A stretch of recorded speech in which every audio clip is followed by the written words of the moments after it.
you and I have talked about the Savanah bananas. I need to dig into this more. The guy maybe who started the league, the guy who started this whole business, this news segment said that he had an offer. Somebody wanted to buy $1 million worth of tickets and he refused to sell the tickets. It would have been a premium on the pricing because he wants fans to get tickets. And he said that basically the way they do it, it's a $25 ticket, unlimited food, like all of this other stuff that comes along with it. Do you know anything about this? I'm completely ignorant to it. I know a bit about him and the organization. I don't know about their ticket strategy. So which angle you want to go at? Anything, like what, just tell the audience, like what is this whole setup? Okay. Founded by Jesse Cole and his wife. Jesse was a minor league pitcher. So he was drafted at some point. He was in the minor leagues. I think the Cardinals, but I can't recall which organization. He blew out his shoulder. And that was pretty much the end of his baseball career. And somehow, so he and his wife had bought a minor league team that was almost defunct or was defunct, something like that. So they bought a team and it came with like the stadium. I don't know if it was the real estate, but they bought some minor league team and the attendance was abysmal, like most minor league stadiums. And the tickets were really cheap.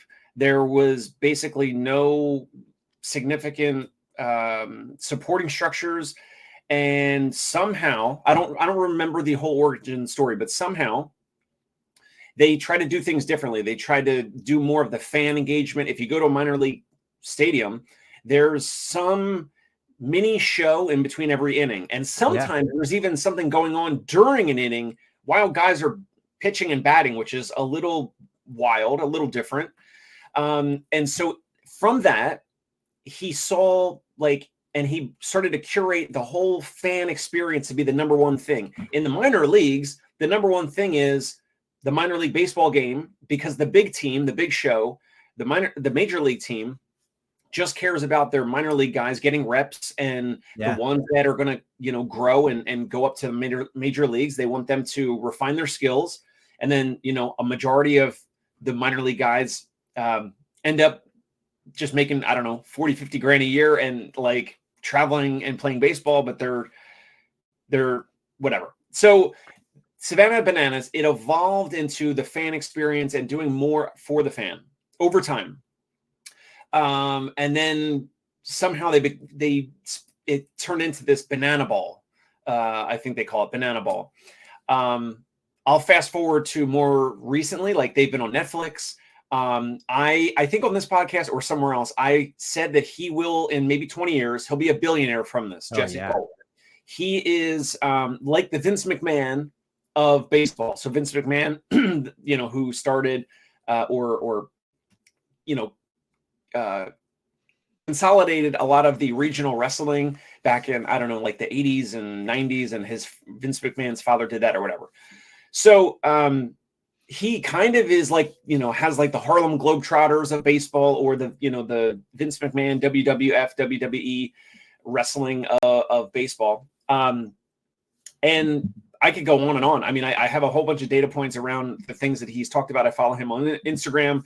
I've seen what they do for hiring, for attracting baseball players. A lot of the baseball players, by the way, are ex-D1 baseball players or ex-minor league baseball players. So they are legitimate. They can hit 400-foot home runs. They can do, they're catching fly balls while doing a backflip. Like things that they can do are ridiculous, but it's different rules. There's like, instead of 9 innings and whoever has the most runs after 9 innings, it's like you win each inning. Each inning is like a mini game. Yeah. You get extra points or something. There's a whole bunch of other crazy rules. If a fan, this is the one that catches my attention and everyone else's the most. If I'm batting for the Savanah Bananas and Tony Maritato is in the stands or anyone else is in the stands, I hit a foul ball into the stands. If the fan catches the foul ball, I am out. I mean, that is just ridiculous, crazy. So if you're a baseball purist, you might not like it. If you are, you have 2 or 3 kids or whatever, and you're looking for something that's different and out of the box and engaging and all that, that's what this is for. It's so amazing, and you know, we've seen examples of this. So like you've got the Harlem Globetrotters, which have been around forever, and then you see on the flip side, football. They've tried multiple alternative football leagues, but they've never really taken off. Nothing has really gained any traction. I'm fond of saying, and it's the Albert Einstein quote, and maybe it was never said by him, but you know, insanity, the definition of insanity is doing the same thing and expecting a different result. And when I look at therapists, PTs, OTs that are going into practice and they're doing what everybody else has already done and everybody else is failing at it, and they're going to try and do it the same way, it just makes no sense. So for something like this, pun intended, coming out of left field and doing something completely different, it's inspiring, it's exciting. And like, this is where I think we need to go to look for these kinds of ideas. You know, how do we take something that just seems completely off the wall and be like, yeah, this is what we should be doing. I love them. I love what they're doing. We have a local, like in Dayton, we have the Dayton Dragons, which is a minor league team for the Cincinnati Reds.